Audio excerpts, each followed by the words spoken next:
You can start, ma'am.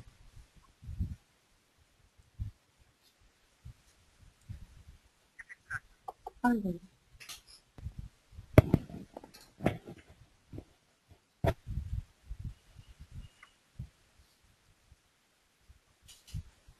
Hello? Yes, ma'am. You can start Yeah, can I the... start? Yes, you can start. All right. Thank you.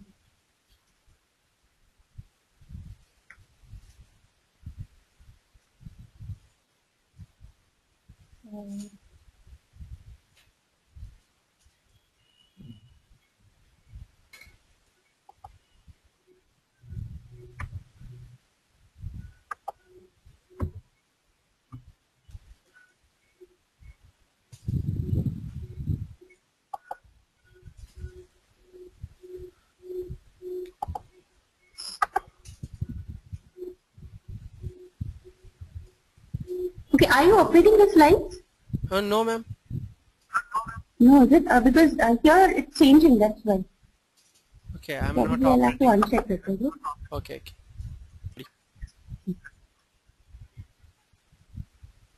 It's done? Yes.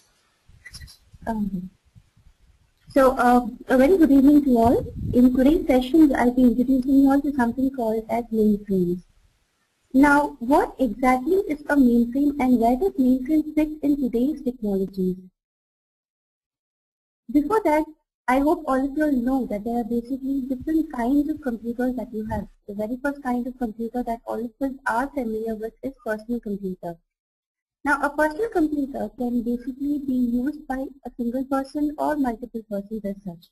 And the amount of processor that a personal computer can have is one or at the maximum two processors. So, personal computer is mainly preferred for single use. Now, the next generation or the next variety of computers that we have is a mini computer. Now, the difference between a personal computer and a mini computer is a mini computer is a powerful computer when compared to a personal computer. Now, a personal computer can basically have one or two processors at the max, whereas a mini computer can have about 200 processors at one single time. Now, 200 processors means 200 jobs can be submitted or 200 tasks can be submitted to this particular type of computer. Now, a mini computer basically can accommodate 200 users at one single point of time. The next generation, an example for a mini computer would be your servers that you have. You have your RDBMS SQL server, you have your Java servlet. All these are examples of the mini computer. The maximum amount of users that can be accommodated in a mini computer is nothing but 200. Now let's consider a day-to-day bank application like say ICICI Bank, or you have your ABN AMRO or Suntrust Bank. Now 200 users only, if it allows at any point of time, it would take a huge amount of time for all the people to access your online banking throughout. So that is the need for a larger computer came into picture, wherein you have to accommodate more than 200 users at a given point of time. Now the third type of computer that you basically have is a mainframe computer. So the first computer is a personal computer which is for single use. Then you have a mini computer wherein you can accommodate 200 users, example is servlet, and then you have your RDBMS, that is SQL servers. The third type of computer is mainframe computer, and the fourth type of computer is a supercomputer. Now all of us are very familiar with supercomputers. You know that supercomputers are basically the biggest computers that you ever have in this world. It can accommodate like more than 50,000 to 60,000 processors at any given point of time. Now what exactly do you mean by processors? Processors are nothing but it is a device which can do a particular task. So if I say that a particular supercomputer has got 60,000 processors, it means that 60,000 tasks can be accommodated at any given point of time. Now I've told you what is a personal computer, a mini computer, and then a supercomputer. Now somewhere between a supercomputer and a mini computer comes in the mainframe computers. Mainframe computers are also large machines like supercomputers. They can accommodate 1500 processors. That means at any given point of time, 1500 tasks can be running on a single mainframe computer. Now, what is the difference between a supercomputer and a mainframe computer is that a mainframe computer can only do arithmetic operations. It can do operations such as addition, subtraction, multiplication, division. It cannot do any intelligent tasking. Whereas a supercomputer is basically used to launch satellites. One of the basic examples or uses of a supercomputer is basically used to launch rockets. Then it is used to calculate the weather, the temperature. That is, dynamic data handling can be done by a supercomputer, whereas dynamic data handling cannot be done by a mainframe computer. Now, what exactly do you mean by dynamic data handling? Now, say for example, I want to launch a rocket on a particular day. Now, on that day, the temperature, the pressure, the humidity, all will be different. I cannot prejudge that this is going to be the temperature on Tuesday and this is going to be the pressure on that day. No. It has to dynamically collect the data and do accordingly. So that is how a mainframe computer differs from a supercomputer. Mainframe computer can basically do arithmetical operations, whereas a supercomputer can do dynamic data handling, and it can also do functions like integration, differentiation. The high-end mathematics is done by a supercomputer, whereas the lower-end mathematics is basically done by a mainframe computer. Now that is the reason why since you have basic arithmetic operations like addition, subtraction, multiplication and division, that is the reason why mainframe is basically preferred by the business community. Now when I say business community, it means many of the banks, many of the insurance companies, hospitals, all of them accommodate this mainframe. Now how exactly let's take an example of a bank which uses mainframe. Now what would be the different tasks that a particular bank can have? It can add a customer, that is a basic addition happening. It can delete a customer or close an account, that is a basic deletion happening. Then it can have multiple accounts in one single holder's name. So all such basic arithmetical operations can be performed by mainframe.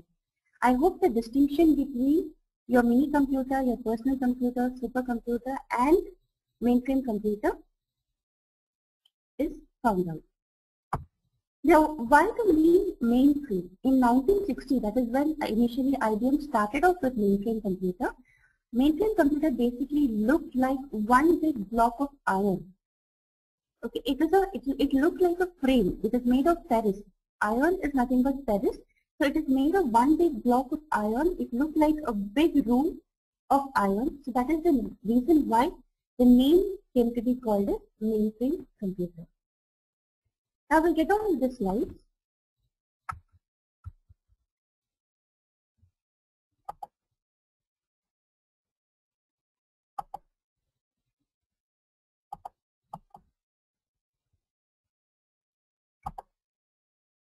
Now, how exactly or where exactly mainframe fits into the industry? As you can see the slide here, 95% of the Fortune Global companies use mainframes.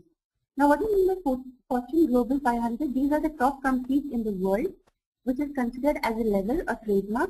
All among these companies, 95% of them use mainframes. 10 out of the largest banks in the world use mainframes. Banks such as ABN AMRO, you have SunTrust, you have HSBC, you have Royal Bank of Scotland, RBS. All of these, again, use mainframes. As you can see, the 9 out of the top 10 global life insurance providers also go for mainframes. And you have 49 out of the top 50 US banks, again working on mainframes. The amount of transactions that take place on mainframe at any given point of time, it exceeds more than 3 trillion.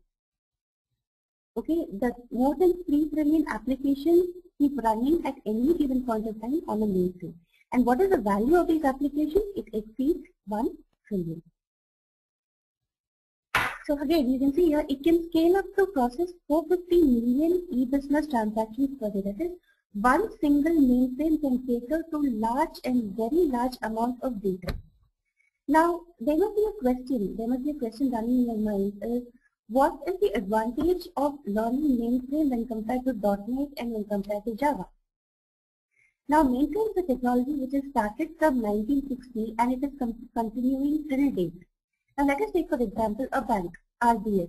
Now, RBS has been using mainframe since 1960 till date, and now if it has to suddenly change to a Java server or to a .NET server, what it has to do, the entire data that is residing from 1960 till today has to be migrated on to the next server, provided no other extra transactions take place. But RBS being a day-to-day bank, we cannot stop transactions from taking place. And converting such huge amount of data, that is from 1960 till 2013, converting that data to another server will minimum take 5 years. Now, can you imagine any bank being shut down for 5 years just because of data migration? That is not possible. So, as long as the world is alive, till then, mainframes will definitely be there in the software field. So, that's how mainframe fits into the industry. Now, what are the basic prerequisites needed to learn a mainframe? You have to basically know about the computer architecture. What are input devices? What are output devices? What is the processor mean? What is your RAM, ROM? So these are the basic computer architecture that you should be knowing. Apart from that, you should be having a knowledge about the basic operating system concepts. And then, as I said, what are the input and output devices? How does basically the communication between a terminal and the server take place? So these are the basic prerequisites to get you started with mainframes. Now, at the end of this particular course, what is it that is expected? This course is basically a 3-day course. I'm just giving you the introduction today. So you would not be knowing many of the concepts that is given in this particular slide. But at the end of this module as such, these are the basic expectations that you should be knowing what are the mainframe hardware and software that is there in mainframes. You should be knowing how are the different files that is called as data set in mainframe, what are the different types of data sets, what is a VSAM and non-VSAM data set. So this will be discussed in the further modules as such. In today's course, I'll be just introducing you to what exactly is a mainframe and where does it fit in today's picture. Now, if I have to define a mainframe, I have to give you a technical definition for a mainframe, I would define it as a central data repository or a hub in a corporation's data processing center. Nothing but it is basically a place where the entire data of a particular organization is residing. Now, when I say a data, now if I take an example of a bank, it can be data related to accounts, loans and all that. So the entire data resides on one central data repository called as mainframe. And how is it linked to users? Through less powerful devices. An example of this less powerful devices, or if I have to explain this particular term, I can take the example of an ATM counter. An ATM counter will basically have a monitor and a keyboard. Now what you basically do, you insert your ATM card, you insert the PIN, and then the message gets transmitted to the server and sends it back. Now your ATM counter, the computer that you see is basically called as a dummy terminal because no processing is happening there. What it basically does, it receives the data, whatever you enter, sends it to the server. The server will process it and send it back to the terminal. Okay. So for a mainframe will be connected to millions of such dummy terminals. So that is what we mean by linked to users through less powerful devices such as a terminal. So the ATM centers that you find are basically dummy terminals which are connected to more powerful servers at the back end. Now, as you say, it says mainframe can process large volumes of data with relatively simpler calculations. Now, simpler calculations are restricted to addition, subtraction, division, and multiplication. You cannot do arithmetic calculations such as integration and any further higher end calculations on mainframes. The mainframe is basically used by the business community such as banks, your insurance, textiles, hospitals. These are the various areas where mainframe comes into picture. Now, the latest server of mainframe is called as your IBM V9. That is, V9 server is the latest version of your IBM server that is in use. Now, what exactly is a computer? Now, every computer has got an operating system. Now, the operating system that mainframe uses is ZOS. Now, what do you mean by ZOS? ZOS means Zero Downtime Operating System. Now, mainframe was initially established in 1960. From 1960 till today, mainframe has never had a downtime. Mainframe has never gone off. So that is the reason why the new version of this operating system is being termed as ZOS, wherein Z stands for Zero Downtime Operating System. There are two different operating systems that can be housed on a mainframe, which is nothing but ZOS and limits.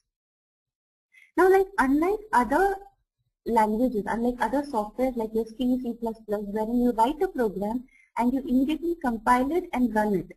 But whereas in mainframe, after you write a program, you have to write another program to run this particular program that you've written. For example, in C language, I have written a program of Hello World. Now to run this particular program, I have to write another program called as Job Control Language. Now whenever I write a program and submit it to mainframe for executing that particular program, I call this process as submitting a job. Okay, I write a program to display Hello World and I submit it to mainframe. It is called as, the technical term used here is job. So when I submit this particular job, I have to write another program that is used to execute this particular job. So the program written to execute my job is called as a job control language. So this becomes the second module. The first module for your mainframe is your introduction to mainframe, wherein we'll be introducing you to mainframe, to different commands that work in mainframe. The second module will basically train you how to write programs to execute a particular job. Now, what are the different languages on which I can write programs in mainframe? You can use languages such as COBOL, Fortran, C, C++, your object control, your COBOL, REST. So these are the different languages which a mainframe can understand. Now, mainframe is basically a batch processing because huge amount of job is submitted to mainframe. It is all in the background mode that is being done. Now, if I want to have an online interface with mainframes, I use a transaction processing monitor called Customer Information Control System. That is nothing but the CICS. In simpler terms, CICS is nothing but the online version of mainframes. Now, mainframe basically accommodates data. It is basically a data storage, a huge repository of data, right? Now, what are the different databases that mainframe supports? Like every other system, mainframe also supports your DB2, that is database 2, IMS, that is Information Management System, and IDMS, that is your Information Data Management System. These are the different types of databases that basically a mainframe houses. Now, you must be knowing among the classification of databases, you have something called a network-based database, you have relational database, and you have hierarchical database. I'm not going into the details.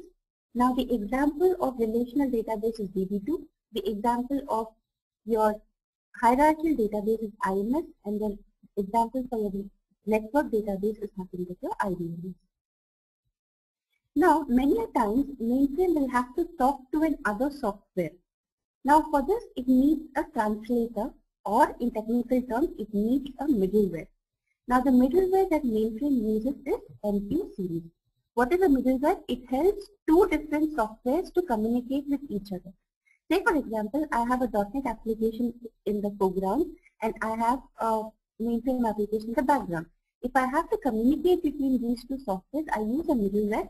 The middleware that is used by mainframe is called as MQ series. That is, MQ stands for Message Queue Series. Now, you also have something called as sysplex, that is system complex in mainframe. What it does is it collects many mainframes located at different geographical locations and makes it work as a single system. Now, say for example, I have a mainframe in Pune, I have a mainframe in Bangalore. The load on Pune is very high.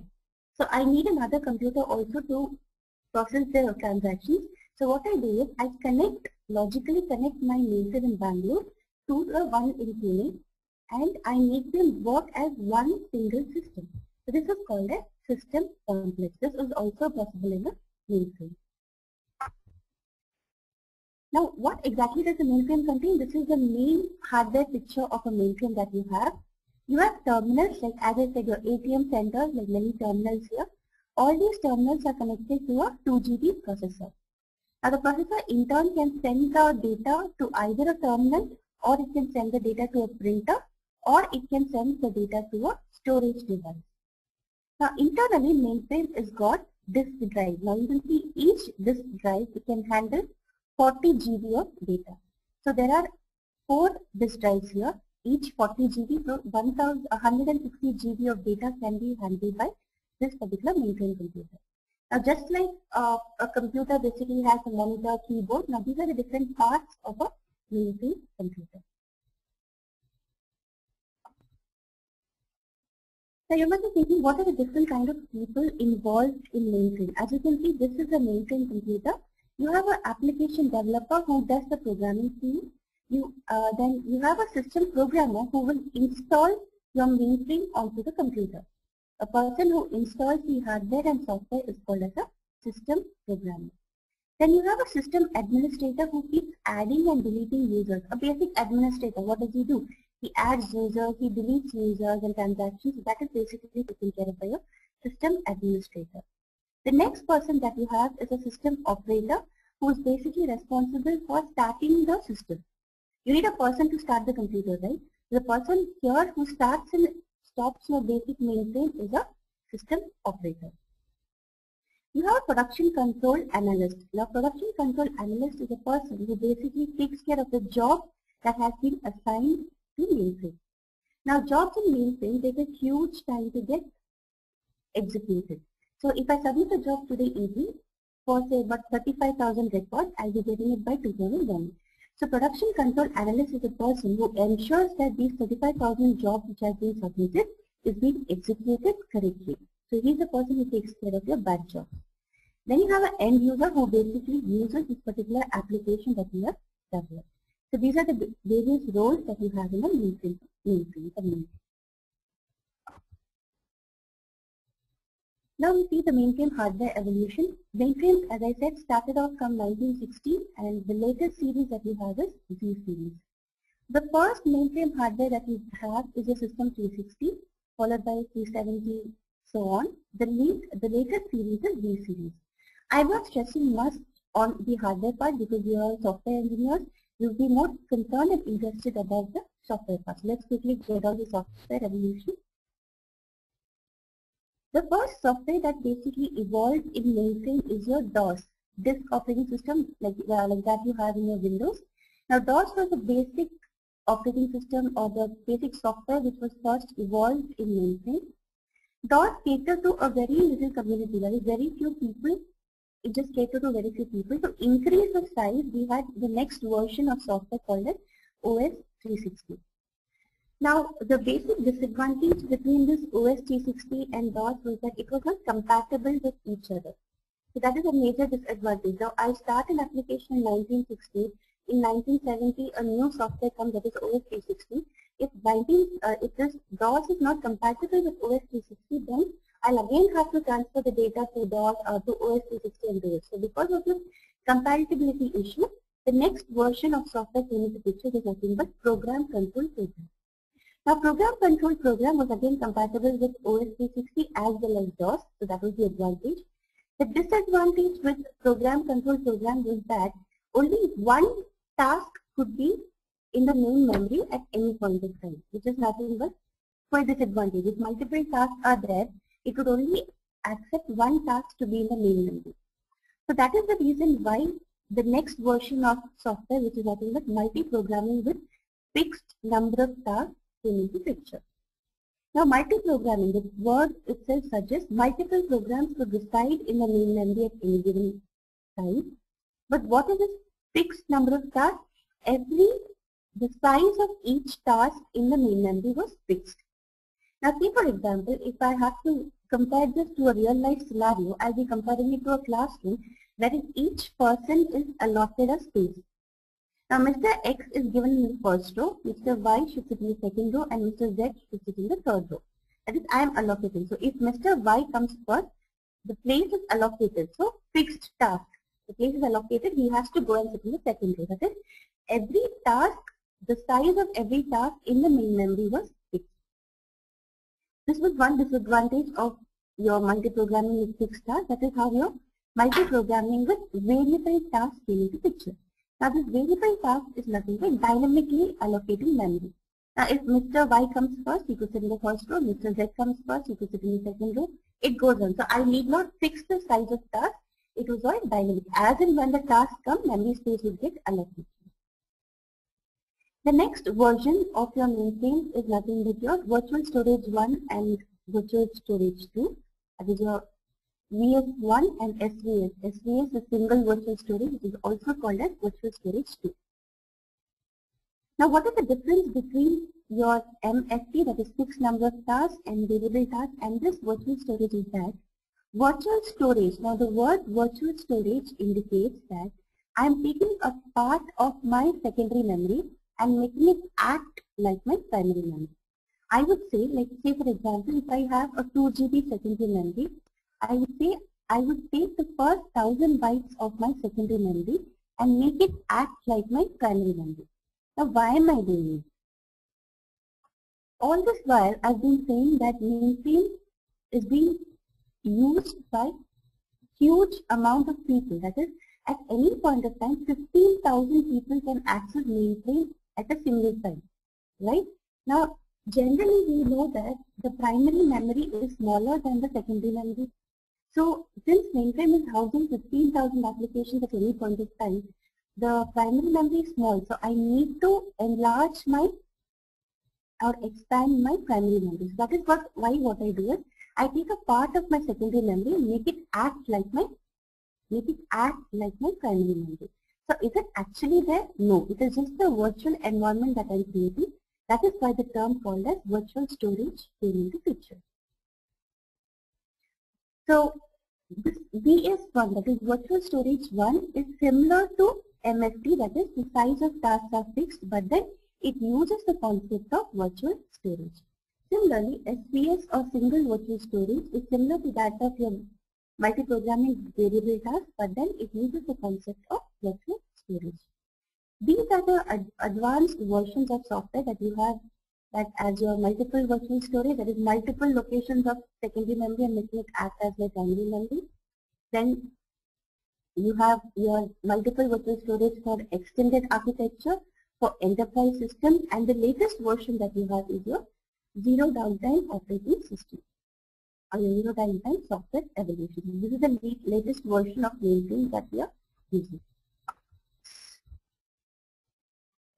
Now, why do I go for mainframes when I have other technologies? The basic reason is because of its reliability. That is, whenever a mainframe goes down, immediately another mainframe comes up, so it never really goes down. Okay, whenever a mainframe stops working, there's another mainframe to immediately brought up. So the transactions that are running always keeps on running. There's never a downtime for it. That is your availability. Then you have reliability, because whenever a mainframe is experiencing a downtime, it automatically isolates the error and it helps you find out where exactly it is not functioning, which is not possible in a mini computer or a personal computer. Whenever a personal computer goes down, you have to call up people and find out why it is not working. But in case of mainframe, it automatically isolates the errors. Okay, is my monitor working? Yes, it's working, so that's not the problem. Is my output working? Yes, it's working, so that's not the problem. Cache working? Yes. There is some problem with the RAM. So mainframe isolates the error, and ultimately, when the software developer comes down to check what is happening for the maintenance purpose, it will tell you that this is exactly which has gone wrong in the mainframe. So mainframe is always reliable. Since it is reliable and since it is always available, the serviceability factor is always there. Security. Now, unless and until you have a password and a valid user ID and password, you cannot enter into mainframe. Data that is residing from 1960s to 2013 has never been hacked.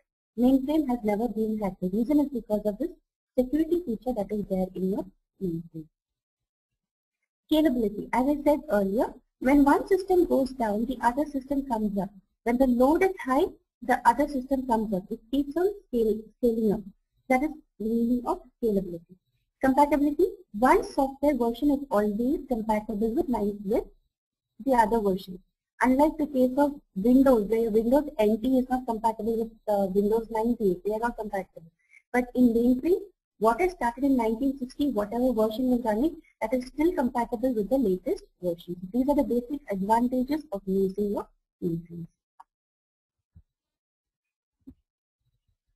What are the basic characteristics of mainframes? You have buffering, virtual storage, multi-programming, batch processing, time sharing, and scaling. Now, what do you mean by buffering? Now, let's assume that there are two people, A and B, who is working on a mainframe. Now, Mr. A submits a task first, followed by B. So when A starts its processing, this B goes and resides in a buffer. It resides in a place where it is getting ready to be executed. So immediately after A start gets executed, B comes into picture and B comes into the main memory and it gets executed. So buffering is basically having a pool, a place in your memory wherein all the tasks that has to be executed gets piled up one after the other and then it goes on for execution. So this is the concept of buffering.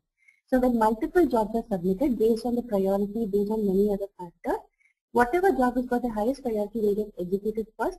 Meanwhile, the other jobs that are submitted will reside in a cache called as a buffer. This is the concept of buffering. Then you have virtual storage, as I explained earlier. You take a part of your secondary memory and make it act like your primary memory. Why are we doing it? Because primary memory is generally small in all the computers when compared to your secondary memory. Since mainframe is having many applications that has to be run at any given point of time, I have to make my primary memory also big. To expand it, what I do, I take a part of my secondary memory and make it act like my primary memory. So that is the concept of virtual storage. Then you have multi-programming, because that is multiple programs residing in your primary memory. Okay, multi-programming means multiple programs residing in your primary memory at any given point of time. You have batch processing. Now, what do you mean by batch processing? Say, for example, at the end of every month, all of us gets a mail that salary is credited to an account. Now, this mail is running in the background. Okay, it need not run in the program. It is running in the background. So at the end of every 30 days, after every 30 days, it sends out a mail to all the employees of an organization saying that the salary has been credited. So this is batch processing. That is, it is not immediately executing, but it is executing in the background. Now in batch processing, you don't have any kind of human intervention. Okay, every month you get a mail that salary has been credited. So is somebody there writing a mail to you? No. It is being stored over there, which gets repeated after every 30 days. This is batch processing. Now, what do you mean by time sharing? If there are 5 users using the mainframe simultaneously, a time is given for each user to access mainframe. So I would say the first 5 seconds you are using, next 5 seconds Mr. B is using, C is using. So every user is given a time slice. But it doesn't appear to the user that he is being on a time sharing basis. That is how exactly a mainframe works. Now what is spooling? Spooling is also similar to the concept of buffering. Now in buffering, I was talking about many different jobs submitted, and based on priority, when one job is executing, the other job goes and resides in a particular cache, right? Similarly, in spooling, when 2 different printer jobs, that is if Mr. A and Mr. B wants to get a printout, and if both of them are submitting it simultaneously, whoever is submitted first, that job will be processed by the printer. Meanwhile, the second job will be residing in a cache. So it's similar to the concept of spooling, only thing is in buffering you have different processes waiting for turn. In spooling you have multiple outputs waiting for turn. That is, if 2 people are giving printer, they want to print out, if they are giving the job together. When one job is executed, the second job is waiting in a disk drive. This concept is called as spooling. So these are the basic mainframe characteristics. Now these are the basic images of what exactly is a mainframe. You have a console which is nothing but, as I told you, you have master console. Consoles are nothing but terminals that you have. So as I said, you have a monitor and you have a keyboard, that's it. Okay, and then this is how exactly a mainframe looks like. It's like a container made of ferrous or iron. That is the reason why the name mainframe has come into picture. Now these are the different devices on which I can store the data. This will be discussed in detail when we go for the further sessions. In today's session, all you know that like every device, like you have pen drive, you have a hard drive, you have this drive. Similarly, in mainframe, these are the different storage devices wherein you can store data. Now this is just an example of how exactly a mainframe program looks.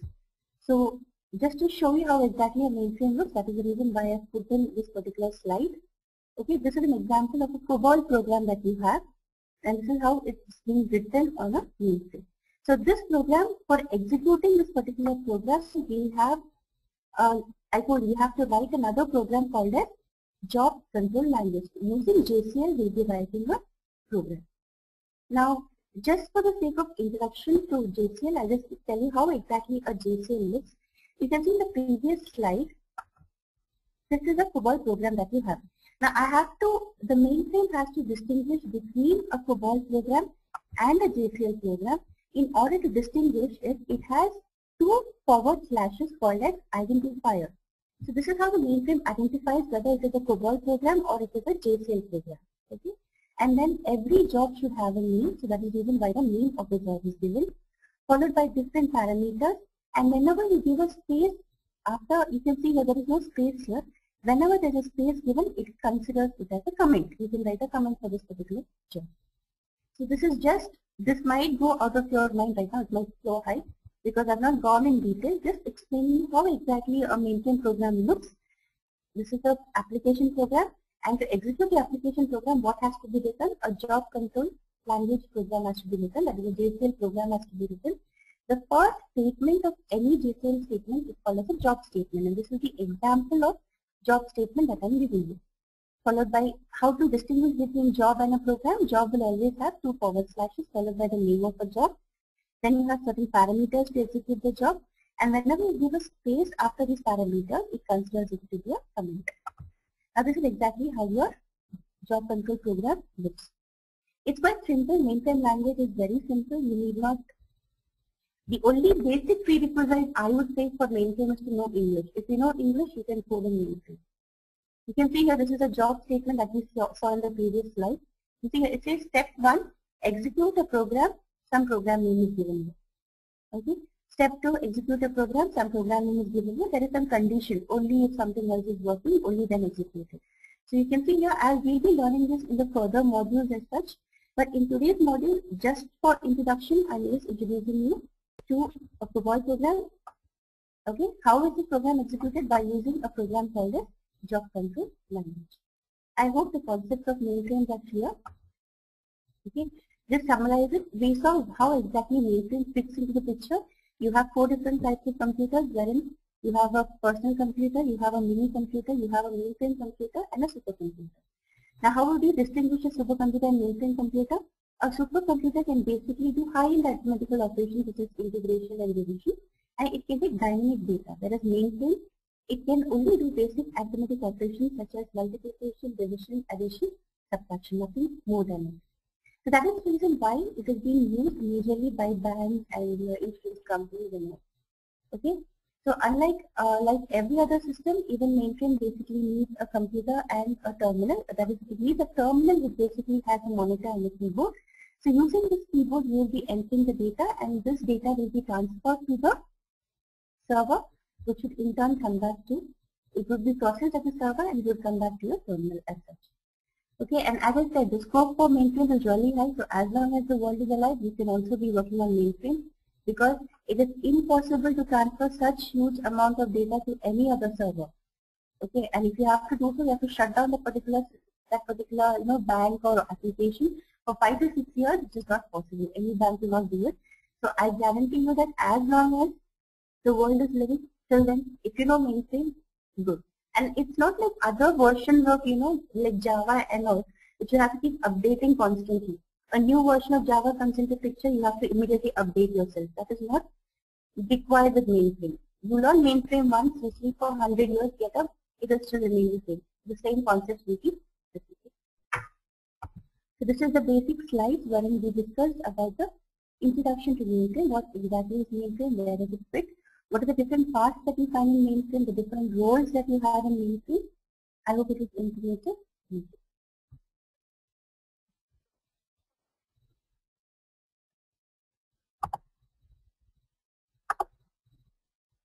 Sai, are you there?